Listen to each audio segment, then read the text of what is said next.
Sejam todos bem-vindos a mais um podcast aqui na Zoomcast. E o nosso tema de hoje é um tema muito relevante. Vamos falar sobre a aposentadoria rural e o BPC Loas. Estamos com a doutora Laís Sena, ela que é especialista em Direito Processual Civil pela Anhanguera, Unidep, e especializanda em Direito Previdenciário pela Herbad. Seja bem-vinda, Laís. Obrigada, Gilca. Obrigada, pessoal do Zoomcast, pelo convite. Cheguei aqui recentemente, no empresarial, e fui muito bem recebida por vocês e agradeço pela oportunidade e pelo espaço também. Nós aqui agradecemos. E eu sou Gilca, a host da Zoomcast. E hoje, pessoal, minha voz está assim um pouquinho falhando, viu? Não se importe com minha voz, não. Fiquem ligados aí. Se você já é aposentado, se você não está perto de aposentar, fique ligado neste podcast que você vai conhecer alguém que vai precisar de ouvir. Já clica aí embaixo, mande para aquela pessoa que está precisando de ouvir esse podcast, que quer se aposentar no rural ou pelo BPC Loas. Fique ligadinho aí que tem assunto aqui muito bom, conteúdo aqui maravilhoso. Então, doutora, quem tem direito a essa aposentadoria rural? Pronto. Essa aposentadoria, que é essa aposentadoria por idade rural, ela é direcionada aos homens e mulheres que trabalharam no meio rural, sejam eles pescadores, agricultores ou pecuaristas, e que para os homens essa aposentadoria ela é devida a quem alcançou 60 anos de idade e as mulheres quem alcançou 55 anos de idade. É exigido também nessa aposentadoria que a pessoa tenha vivido pelo menos durante 15 anos ou 180 meses do trabalho rural, da atividade campesina. Sim. E como ela pode provar ter essa comprovação desse trabalho rural? Desse trabalho, Pronto. Basicamente, hoje temos duas categorias, Todos esses trabalhadores que a gente definiu são os trabalhadores considerados segurados especiais. Temos segurado especial que nunca contribuiu, que é aquela pessoa que realmente vive da terra, que planta feijão, milho, batata, abóbora, e nunca contribuiu, mas vive da terra há mais de 15 anos, ou pelo menos 15 anos. E tem aquele trabalhador rural também que ele trabalha de carteira assinada. Porque trabalha dentro da área da zona rural, mas trabalha para uma fazenda, um empregador rural, e que pode alcançar esse tipo de benefício também, essa aposentadoria também. É porque para esse que tem a carteira assinada, eu acho que é mais fácil, Que já tem a carteira, e esse que não tem nenhum documento. No caso, ele já vive ali, no caso da terra, Da terra. E aí, para aposentar, ele tem que comprovar como? Pronto. Esse pessoal, na verdade, tem que ter pelo menos uma documentação mínima, Porque para a justiça e para a lei, tem que ter o início de prova material. Então, o início de prova material seria o quê? Seria a certidão de nascimento, que às vezes consta lá como o pai ou a mãe rural, trabalhador rural. A certidão de casamento, que consta lá a atividade lavrador ou lavradora. Serve também o ITR, que é aquele imposto da propriedade territorial rural. Temos também a certidão de aptidão ao PRONAF. O PRONAF é o Programa Nacional de Aperfeiçoamento, de fortalecimento, da agricultura familiar. Esse é o PRONAF. Então, quem tem esse tipo de que trabalhar no meio rural, acaba tendo o imposto territorial rural, acaba tendo a certidão de casamento constando a profissão. Acaba tendo alguma prova. Acaba tendo pelo menos o início de prova material, E aí, esses documentos, eles são bastante importantes, porque eles vão definir, vão conseguir provar para que a pessoa trabalha da terra, vive da terra. Por exemplo, quem vive da terra, ela compra também materiais, sementes, esse tipo de coisa, Pá. Então, assim, as notas fiscais, os recibos, todo esse tipo de documentação, ela é importante, ela vai ajudar a pessoa a conseguir o benefício. E é bom as pessoas estarem cientes disso para guardar também esse material, Exatamente. Guardar impostos de renda, imposto de tributário, o ITR.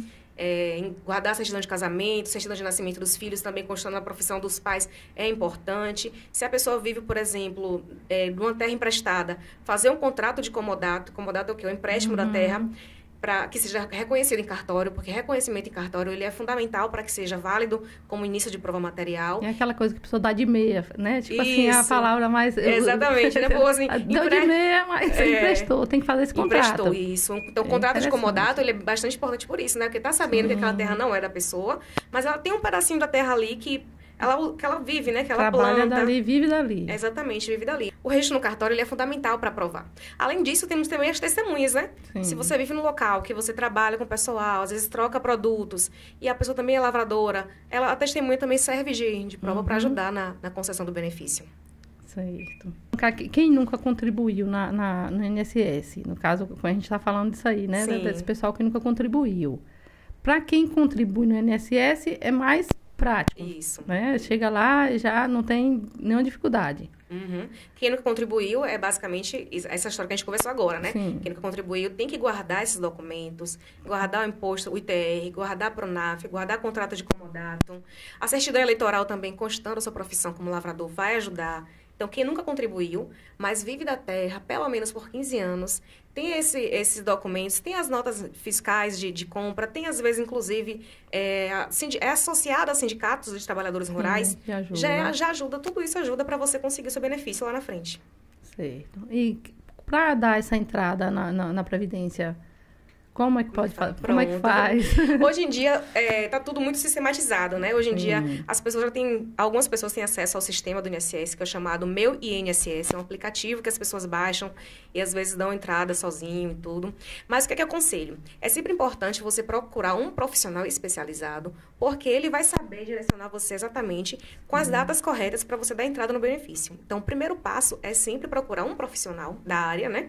Para ele te orientar na documentação exigida, no tempo correto, porque às vezes as pessoas têm alguns documentos que não servem, às vezes pode fazer até contraprova, né? Pode, ao invés de ajudar... Em vez de ajudar, piora, né? Piora. Então, assim, a pessoa tem que estar bem atenta nisso. Então, o primeiro passo é dar entrada no requerimento administrativo. Esse requerimento ele é feito no INSS mesmo, mas hoje em dia, com todos os sistemas, o advogado já tem acesso ao sistema, faz de casa, ou então do site, ou então a pessoa do próprio aplicativo. Até para mexer no próprio site, eu sei que é para facilitar, mas tem muita gente que não sabe, às vezes. Exatamente. É mais complicado. E ainda mais esse pessoal... As linhas certas, como é que tu faz? E esse pessoal que trabalha muito com a zona rural, de fato, às vezes não tem realmente... Hoje em dia todo mundo tem internet, tem Wi-Fi em casa, né? Mas ainda assim não tem muita familiaridade com o sistema e tudo. Principalmente a idade, né? Pede o filho, pede o neto, mas não tem aquela habilidade com aplicativos. E o processo administrativo, ele é muito importante, porque caso não consiga nessa via administrativa, vai ser necessário ter que ir para a justiça. E esse processo administrativo é o que vai fundamentar o processo na justiça. Então, assim, é bem importante que a pessoa faça tudo muito fundamentado, com calma, junte a documentação necessária, não junte contraprova, provas que vão dificultar o seu benefício, né? Para ser da forma mais simples possível. E o valor hoje dessa aposentadoria é um salário mínimo ou tem um valor específico? Isso mesmo. A aposentadoria rural é o valor de um salário mínimo para quem nunca contribuiu, né? Quem contribui, quem tem realmente a carteira assinada, que trabalha com um empregador rural, vai ser o valor que vai fazer uma média, na verdade, dos valores que estão na carteira de trabalho. Mas, em média, assim, o que mais comum, a regra geral, né, é que seja do salário mínimo, tanto para homem quanto para mulher. Então, quem tem a carteira assinada já está tudo mais tranquilo, tudo mais fácil, tudo mais sossegadinho. Porque provavelmente esse empregador rural fez os recolhimentos tudo corretinho, lançou lá, tá no sistema do INSS, tá? A contribuição vai ser muito mais fácil. Só chegar à idade mesmo, né? 60 anos para homem, 55 para mulher. Chegou a idade, já não tem dificuldade. Não tem dificuldade. Só é fazer tudo, os passos certinhos. Isso. E quando pede e dá como negado, o que fazer? Pronto. Nessas situações aí, esse é só o caso de justiça mesmo. Porque quando nega no INSS, né, que a gente chama que é a via administrativa, depois da via administrativa, a gente vai para a via judicial. E aí sim, é mais que obrigatório contratar um advogado, porque você vai precisar que esse advogado te represente na justiça, para que você consiga, né, mostrar para o juiz que o INSS ele fez uma análise equivocada. Que, na verdade, você tem direito ao benefício, mas o INSS, por algum detalhe ou alguma dúvida, acabou negando. Como você falou, né, aí do que tem a carteira e o que não tem. Que tem também o assegurado especial. Isso. É uma dessas duas categorias? Na verdade, esses dois estão inclusos na categoria do segurado especial. Né? Porque pode ser segurado especial tanto o pecuarista, o agricultor, que trabalha com pesca, não é isso? Então, assim, tanto de carteira assinada, quanto o que não tem carteira assinada, que trabalha da sua própria terra, que vive da colheita, né, e consumo, seja de regime familiar, seja regime individual, todos eles são enquadrados na categoria de segurado especial. E no caso, se acontecer um acidente, no caso, é segurado especial. Sim. Trabalhador rural, tá ali tudo direitinho, tem carteira assinada e o que não tem. Aconteceu um acidente, ficou inválido, alguma coisa assim. Pronto. Tem direito a essa aposentadoria? Tem direito, sim. Aí não seria propriamente a aposentadoria por idade rural, mas quem tem essa qualidade de segurado especial, né, que abrange todos esses trabalhadores, ele pode ter direito ao auxílio-doença, ou auxílio-doença, ou auxílio-acidente também, né, que no caso de acidente. Pode ser tanto no caso de doença quanto no caso de acidente. Então, para ter esse benefício, ele tem que provar um tempo menor de carência, que é o chamado que abarca, né, os segurados do INSS.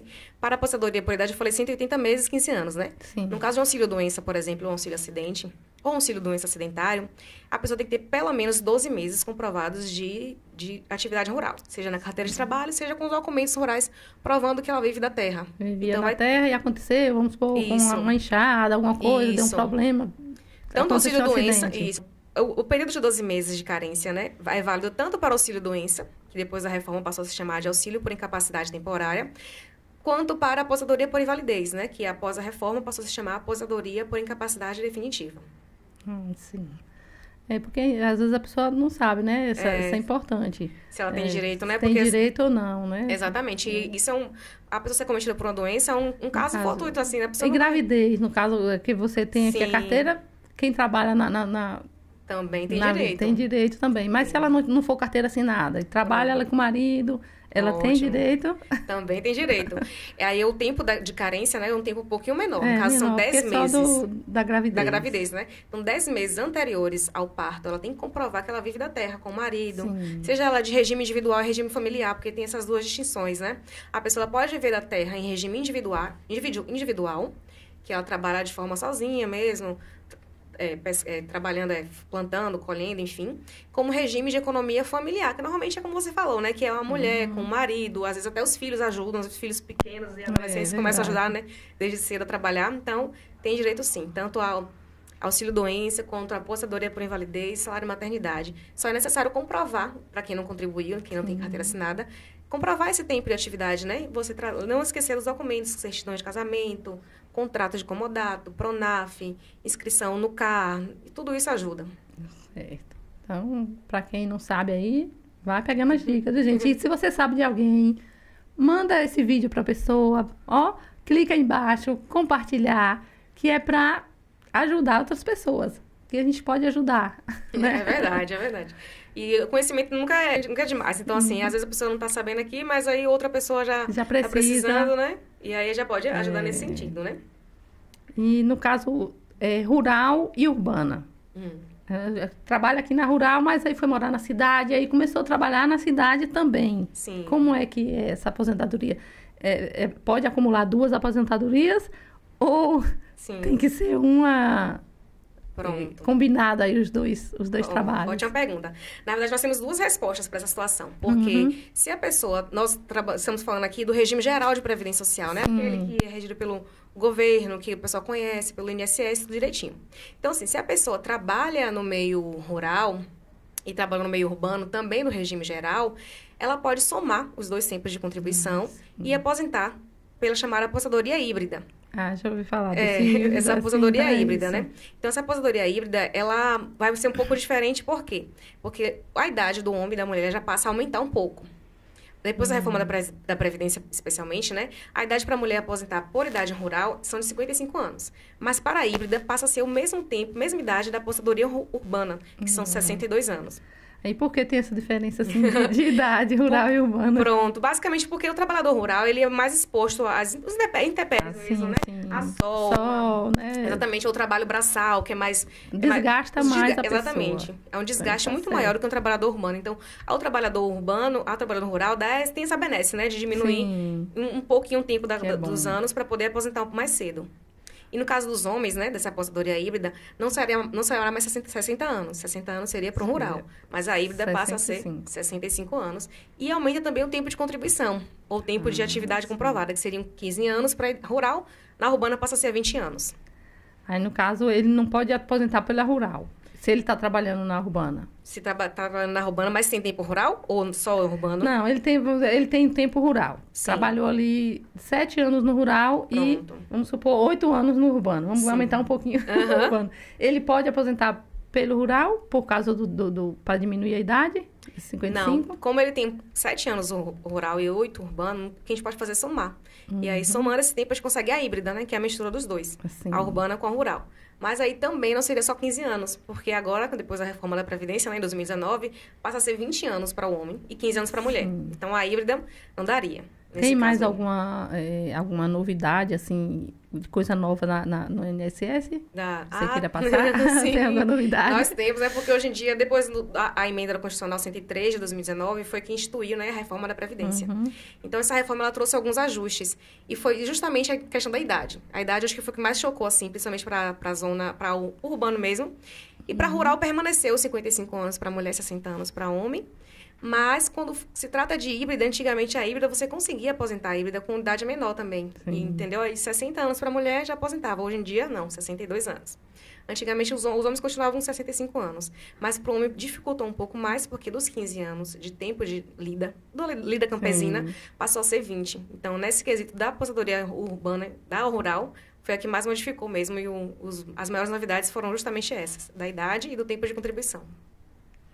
Perfeito. Então, uma pergunta aqui do telespectador. Vamos lá. Uma senhora que trabalhou numa casa, no domicílio, mas nunca teve carteira assinada. Certo. E ela parou de trabalhar nesse local. Ela tem direito a essa aposentadoria especial ou tem alguma relação com porque a lei dá direito de assinar carteira hoje. Sim. Ok? Mas ela trabalhou e parou nesse período. Eu queria que explicasse isso aí. Pronto. Nessa situação aí é um pouquinho mais complicado, porque vai envolver também uma questão trabalhista. Então, ela teria que comprovar o tempo que ela trabalhou de carteira assinada, que seria o caso de empregada doméstica, né?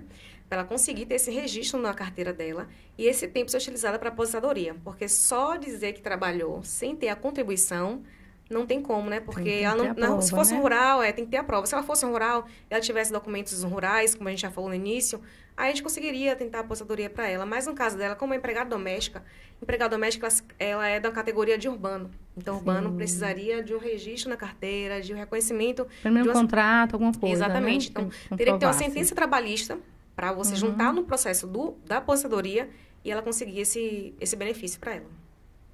Prontinho. Então, para o rural, eu acho que deu para dar uma explicada legal, né? Deu para esclarecer.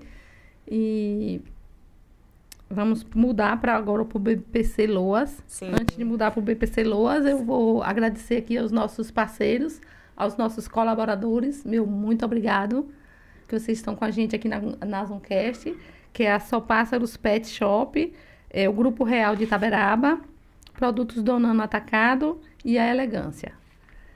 E vamos partir para o Loas, né? Loas. Eu acho que esse é o que as pessoas mais têm dúvidas, assim, ouvem mais falar, na verdade, né? Porque, assim, é uma palavra que apareceu, assim, o BPC, o que significa esse BPC? Pronto. Essas siglas e o significado, né, da Loas também. Pronto. Então, o BPC Loas, o BPC é o benefício de prestação continuada. É um benefício pago pelo INSS também, mas apesar de ser pago pelo INSS, ele trata de um benefício assistencial. É diferente de um benefício previdenciário, porque a previdência, ela requer que você tenha contribuição, que você faça contribuições. Ou no caso de exceção do rural, que você comprove que você trabalhou e você tem direito àquele benefício. O assistencial, não. O benefício de prestação continuada é um benefício assistencial que é pago a quem dele necessita. E o LOAS é justamente... LOAS, né? Significa LOAS.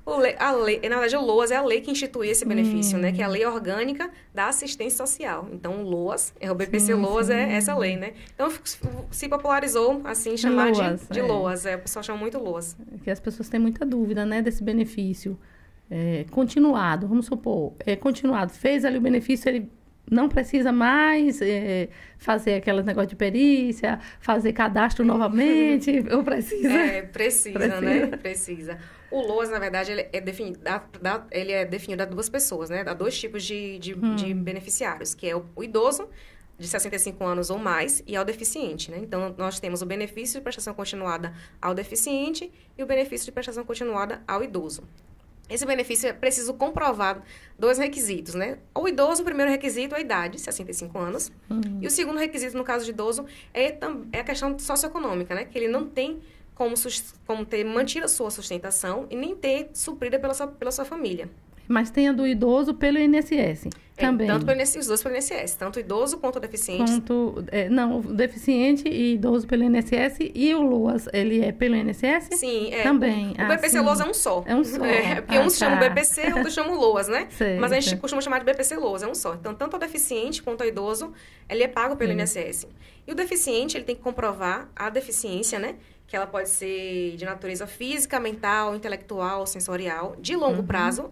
Essa lei ela não define esse longo prazo. E também tem a questão da questão socioeconômica, né? Que a pessoa tem que provar que ela não consegue se manter, nem consegue ter a sua manutenção realizada pela família. Então, esses requisitos são nos dois. Tanto no idoso quanto no deficiente, tem que provar que não tem condições de se sustentar. Certo. E do idoso, tu falou 65 anos. Isso. Permanece 65 anos para homem, para mulher, não importa o sexo, né? Então, depois da reforma também não houve mudança em relação à idade. A idade permanece a mesma. Aí, no caso, ele tem que ter contribuído pelo INSS para ter essa aposentadoria? Pronto, não há necessidade de ter contribuição, né? Justamente por se tratar de um benefício assistencial, não previdenciário, ele não exige que a pessoa tenha realizado contribuições. Por isso que tem esse requisito também de comprovar que ela não tem condições de se sustentar. Então, o benefício previdenciário, né, o BPC, ele é pago a quem dele necessitar. Então, não há necessidade realmente de ter contribuição. Não tem necessidade.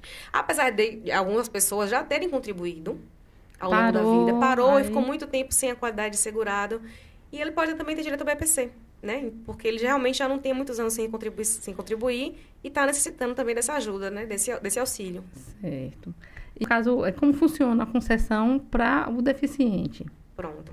Para o deficiente, ele vai passar por 2 perícias. A perícia médica, que vai atestar que ele é deficiente, né? Que ele tem uma limitação de longo prazo, conforme diz a lei. Apesar de não dizer na lei qual tempo, convencionou-se a entender que esse longo prazo seja de pelo menos 2 anos. Por que 2 anos? Porque para o requerimento do BPC LOAS, você tem que ter um requerimento também do CAD único, que é aquele cadastro da família realizado pelo governo, né? Para programas sociais em si. Esse cadastro ele é realizado de 2 em 2 anos. É atualizado de 2 em 2 anos. Então, assim, entende-se que a pessoa que tem direito ao BPC, ela tem uma deficiência, um impedimento de longo prazo, no mínimo de 2 anos, né, para poder ter direito ao BPC. Então, esse requerimento essa pessoa vai passar por uma perícia médica, atestando, né? Ela tem essa deficiência. Que ela tem essa deficiência, esse impedimento, seja sensorial, físico, mental. Inclui também autista. Né? Agora, são níveis de suporte que eles falam, né? Inclui autista, inclui pessoas que têm problemas depressivos severos, muito graves, né? Tem pessoas que também têm fibromialgia. Inclui todo esse pessoal. E depois da perícia médica, ele vai passar pela perícia social, essa perícia social que vai avaliar os requisitos econômicos, né?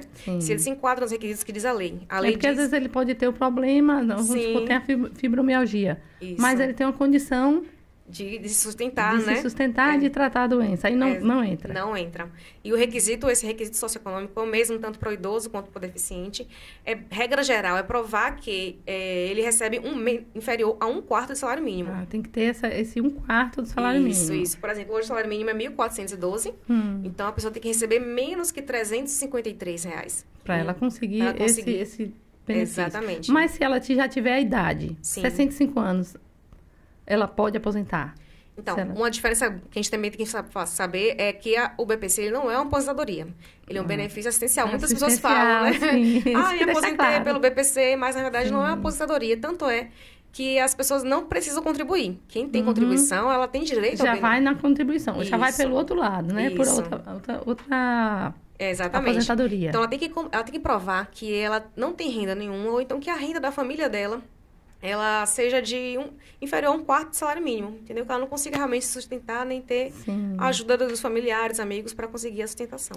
Entendi. Então, fica bem claro, né? Para aquele idoso que já contribui, ele vai aposentar por lá, que é isso. O benefício assistencial. Exatamente. Continuado, né?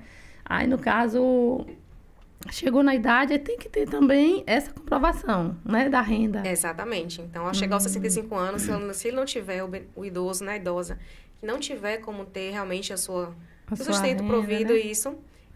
E aí o deficiente é a mesma coisa. Mesma coisa. No caso, para o deficiente, o autista, qual a idade, assim, que pode Pronto, para deficiente é uma pergunta interessante, né?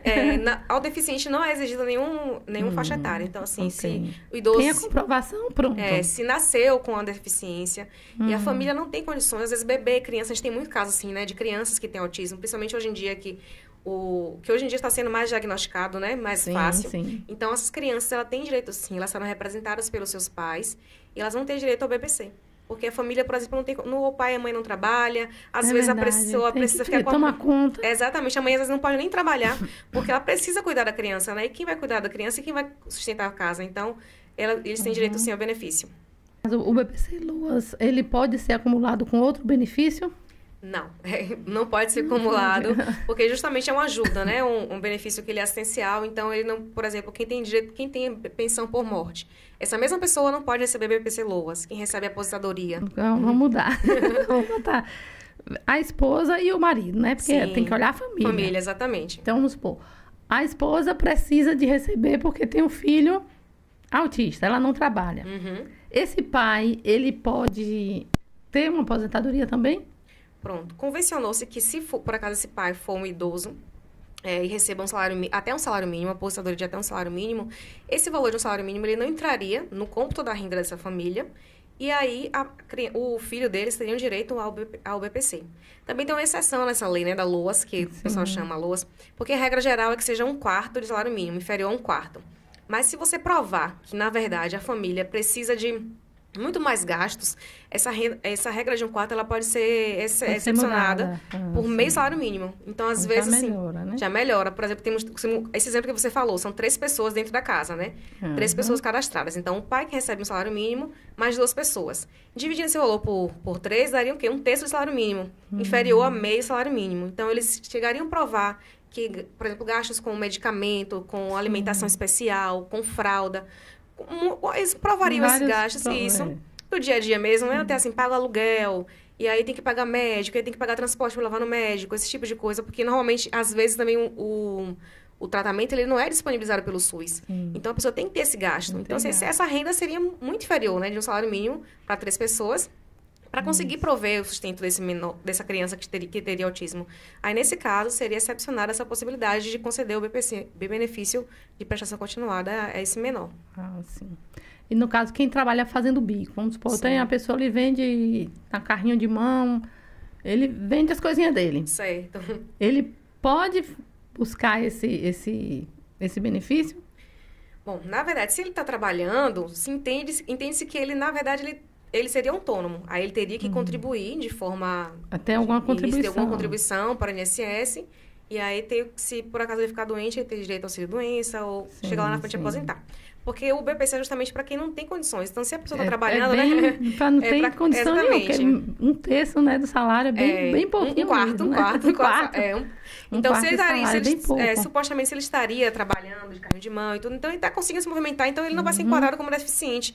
Então, vai ser muito difícil que ele consiga, mesmo sem contribuição. Então, aí... Ele já tem como se manter. Isso. Mas numa casa... Na verdade, não é por casa, é por pessoa, né? Por pessoa, né? Que tem aquela coisa para dividir por pessoa. Tem na família ali, essa pessoa que trabalha com esse carrinho de mão, mas o pai e a mãe já está idoso. Sim. Aí para ter esse benefício, os pais teriam esse benefício? Sim. No caso, os dois, porque eu perguntei se pode 2. É dois verdade. benefícios na casa, né? E exatamente, assim, inclusive nos CRAs, porque para ter direito ao BPC, como eu falei, né, a pessoa tem que estar inscrita no CAD único, né, que é o cadastro único dos programas do governo federal. E aí, às vezes, a pessoa vai até o CRAS solicitar esse benefício e eles falam, mas sua esposa já tem o BPC, então você não vai ter direito ao BPC, ou vice-versa, né? Só que isso não é para ser considerado. Por quê? Porque o BPC...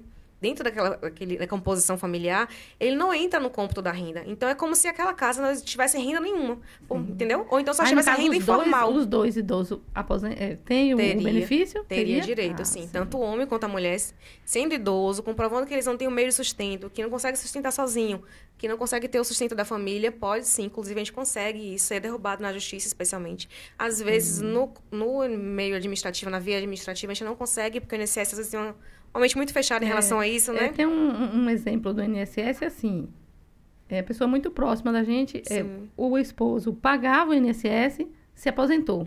A esposa chegou na idade e não pôde se aposentar, porque ela estava como dependente dele. Então, ela não podia chegou na idade, tentou, mas não conseguiu aposentadoria. Pronto. Porque ela era dependente dele. Mesmo ela tendo contribuído? Você não sabe Não, isso, se ela no contribuiu. caso, Seria o BPC e o LOAS. Ela tinha roça, vamos supor. Sim. Ela tinha roça, mas ela não conseguiu nem por a roça, nada. Ela não conseguia porque o esposo já tinha o benefício e ela era dependente. Nesse caso aí entra... Já pelo INSS mesmo. Por exemplo, se for um caso rural, como você está falando mesmo, se ela trabalhou, por exemplo, na roça e o marido trabalha no meio urbano... Não, mas ela já tinha tempo... Ela só tinha roça. Já tinha trabalhava roça. mais na roça. Sim. E ele aposentou de que forma? Ele aposentou pagando o INSS. Mas rural ou urbano? Urbano. Urbano. Então não tinha... Não teria... o INSS realmente nega. Nega. Inclusive, tem súmulas da Turma Nacional de Uniformização. São turmas da Justiça que eles fazem em alguns julgados, né? Para deixar que esses julgados sejam seguidos pela Justiça, que fala, por exemplo, que no caso dela, se ela trabalhou de forma de regime individual, voltando à aposentadoria rural, né? Sim. Se ela trabalhou de forma individual, sozinha, da roça, e chegou o tempo, tem a documentação para provar, ela tem direito, sim, à aposentadoria rural, independente do marido ter aposentadoria urbana. Mas tem um outro requisito também, que é que essa renda não pode ser superior a 2 salários mínimos, né? Esse entendimento já é jurisprudencial. Então, se o valor dele da aposentadoria... Era 2 salários mínimos, por isso que eu não conseguia. Então, se for superior a 2 salários mínimos, aí eles já não concedem realmente a aposentadoria rural. Mas se não for, se for inferior a 2 salários mínimos, ela teria, sim, direito a receber. Nem por idade ela não conseguia, porque ela estava como dependente dele. No caso, ela provavelmente recebe pensão por morte dele, né? Pensão agora. Aí a pensão por morte, se a pensão por morte for inferior a esse valor... Ela teria direito, sim, como rural. Porque seria o tempo dela, o direito dela, como segurado do INSS, né? Sim. Seria diferente do BPC-LOAS. Nesse caso, o BPC-LOAS não poderia, porque o BPC... Porque é bom a gente comparar também, né, o rural os benefícios. Com o BPC, porque às vezes a pessoa tem o rural e acha que não tem direito ao LOAS. Ou tem o LOAS e não tem direito ao rural. Nesse caso aí, não teria direito ao BPC, porque o BPC não é acumulável, né? E se você tem alguma dúvida, gente, clica aí embaixo, pode fazer a pergunta, que a doutora vai responder. Aproveita aí o 0800, aí é consultoria grátis, viu? É verdade. Falamos de benefícios de morte. Se a pessoa tem o LOAS, sim, e o beneficiário desse LOAS faleceu, a família tem direito a continuar recebendo esse benefício? Infelizmente, não tem direito, né? Porque por se tratar de um benefício assistencial e é da pessoa que não consegue se sustentar nem ter o sustento dado pela família, e o benefício ele encerra com a morte da pessoa. Então, quem receber BPC-LOAS não tem direito a deixar a pensão por morte aos dependentes, né? Outra coisa que também é diferente das aposentadorias, né? O BPC-LOAS, ele não dá direito ao 13º salário. Sim, isso que eu ia te perguntar. Esse 13º que sempre a aposentadoria tem, né? Sim. E o LOAS não dá esse direito. E o LOAS não tem esse direito, ou também ser assistencial. No caso, a família tem que procurar um outro... No caso, faleceu, que era o pai que provia a casa. Sim. Aí, no caso, a mãe tem que correr atrás de quê agora para poder sustentar essa família? Talvez, se ela chegar na idade também de 65 anos, ela poderia ter um BPC para ela. Mas não tem 65 anos, e aí? Não tem, então, infelizmente... Essa mãe com esses filhos... Aí, no caso, tem as Bolsa Família, que não sei se ainda tem, né? Ainda existe programa Bolsa Família. Isso. Existem outros programas que podem também dar esse suporte. Exatamente, que pode dar esse suporte. Mas, se ele receber a BPC-LOAS, provavelmente por ser deficiente, é porque tem crianças que dependam dele, né? Normalmente é deficiente. Infelizmente, não dá direito à pensão por morte, né? Então, a mãe aí teria que ver, ou que tentar trabalhar sozinha, ou tentar esses programas de auxílio mesmo do governo, mas o benefício em si, infelizmente, não tem direito. E se o benefício LOAS for negado, o que a pessoa deve fazer? Que é um dos casos mais comuns, né? Que o INSS acaba negando. Eu acho que é mais... que as pessoas precisam mais saber agora isso aí. Fica ligado aí, gente. Então, após a negativa do benefício, né? Nesse caso aí, a gente pode reverter na justiça. Aí, um advogado especialista na área, ele vai analisar o seu processo administrativo, saber se realmente a pessoa tem direito, se ela se enquadra nos requisitos, seja idoso, seja deficiente, né? Se enquadra no requisito de deficiência, o impedimento de longo prazo, se não tem realmente renda para sustento da família, o idoso que seja de 65 anos ou mais. E aí vai para a justiça mesmo passar por perícias, né? No caso do idoso. Perícia, O assistente vai na casa também da pessoa para ver. No caso da via administrativa, né? Na primeira vez, quando a pessoa dá entrada no INSS... Já tem essa visita? Não, na verdade não tem visita. A pessoa vai até o INSS. Sim. Então, o beneficiário que deu entrada pelo INSS na via administrativa, ela vai até o INSS, no caso do deficiente, passa pela perícia médica, depois pela perícia social. No caso de idoso, não tem perícia médica, é só a perícia social. Só idade, né? Só idade. Às vezes, hoje em dia também não está nem tendo mais a perícia social do idoso, porque às vezes a pessoa não tem renda para provar. Então, é muito mais fácil o idoso. Já chegou a idade, não tem nenhum tipo de renda, aprova. Na justiça, vai ter que passar por uma nova perícia, na verdade. Então, essa perícia foi do INSS. Então, na justiça, o deficiente vai passar por nova perícia médica judicial. Um perito que vai ser imparcial, né? Nem é do INSS, nem é da parte. É um perito da justiça que vai avaliar a pessoa. E aí, nesse caso, na justiça, vai ter uma visita da assistente social. A assistente social vai até a casa da pessoa avaliar a situação. Depois que for negado, né? Que voltar, entrar com recurso, com o advogado. Se for negado na via administrativa, tem que procurar um advogado, porque na justiça é somente com um advogado, né? E aí você consegue, e aí você vai passar por essas perícias. Pela perícia médica, caso deficiente, e pela perícia social, no caso de idoso e deficiente, que é a visita da assistente social na casa da pessoa, né? Para ver como é que anda, como é que tá a casa. Ela vai fazer aqueles questionários, né? De questionamento de quem mora com você, quanto a pessoa recebe, como é que você vive, se é aluguel, se é ajuda de terceiro, se é de família. Então, ele passa por essa análise do assistente social. Mas aí, no caso, vendo tudo, vai conseguir. Consegue. E por idade também... Fica tranquilo que consegue. É uma coisa, é porque o pessoal fica muito ansioso, né? Porque, meu Deus, eu preciso de uma pessoa na minha casa. Aí fica com medo de receber, vai ver isso, vai ver aquilo. Não, mas se a pessoa tá dando entrada, ela já realmente precisa, né? Ela tem precisa. Não vai correr atrás se não precisa. Exatamente, não vai correr atrás se não precisa. Então, assim, a visita da assistente social só é mesmo para testar o que a gente já vem dizendo lá inicial, na petição, né? Na justiça. De que a pessoa realmente não tem condições, que ela não tem como trabalhar. No caso de uma mãe, de uma criança que tem autismo, né? Como é que ela vai trabalhar e deixar a criança em casa? A criança precisa de um suporte o tempo todo, né? De alimentação, banho. Então, assim, a assistente social ela vai mesmo atestar isso.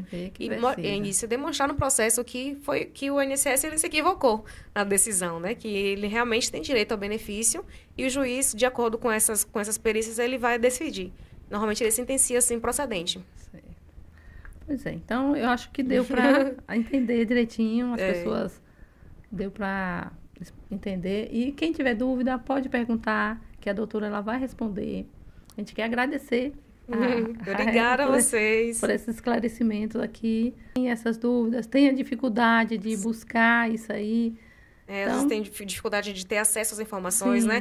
Saber quem tem direito à aposentadoria, quem tem direito a benefício, que o BPC Loas não é aposentadoria, né? Por isso não dá direito ao 13º, não deixa direito de pensão por morte aos dependentes.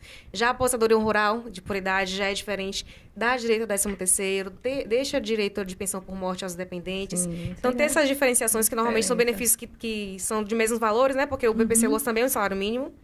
E aquele rural também que não contribui recebe também um salário mínimo. Então, às vezes, tem essa... Os dois têm o mesmo salário. Às vezes tem essa confusão, né? Em relação aos direitos que a pessoa tem. Então, é sempre importante procurar mais se informar, né? E sempre procurar a ajuda de um especialista na área. Que o especialista é quem vai poder te orientar da melhor forma possível. Pode deixar sua rede social também, doutora? Posso, sim. Meu Instagram e meu Facebook são os mesmos, né? laicena.adv, né? De advogado, laicena.adv. E qualquer coisa, também estou aqui em Itaberaba e em Feira de Santana, também faço atendimentos em Feira de Santana. Dessa área. E de outros assuntos também, de outras aposentadorias, de outros direitos, de outros benefícios. Quem tem a precisão aí, se foi negado, alguma coisa, pode procurar a doutora aqui, que ela é especializando já no assunto. Exatamente. Eu queria agradecer mais uma vez a vocês pelo convite, pela recepção. Muito obrigada pelo espaço também. Espero que tenha sido proveitoso, que tenha tirado as dúvidas de todo mundo. E agradecer a você que está com a gente aí, ligado. Compartilhe esse conhecimento, gente. Compartilhe essas informações. Que lá na frente tem alguém precisando ouvir. Tem alguém que vai se beneficiar com isso. E quem não se inscreveu, se inscreva aí no canal, tá? Se inscreva, dê aquele joinha, tá? Compartilhe, comente também. E um beijo no coração e gratidão.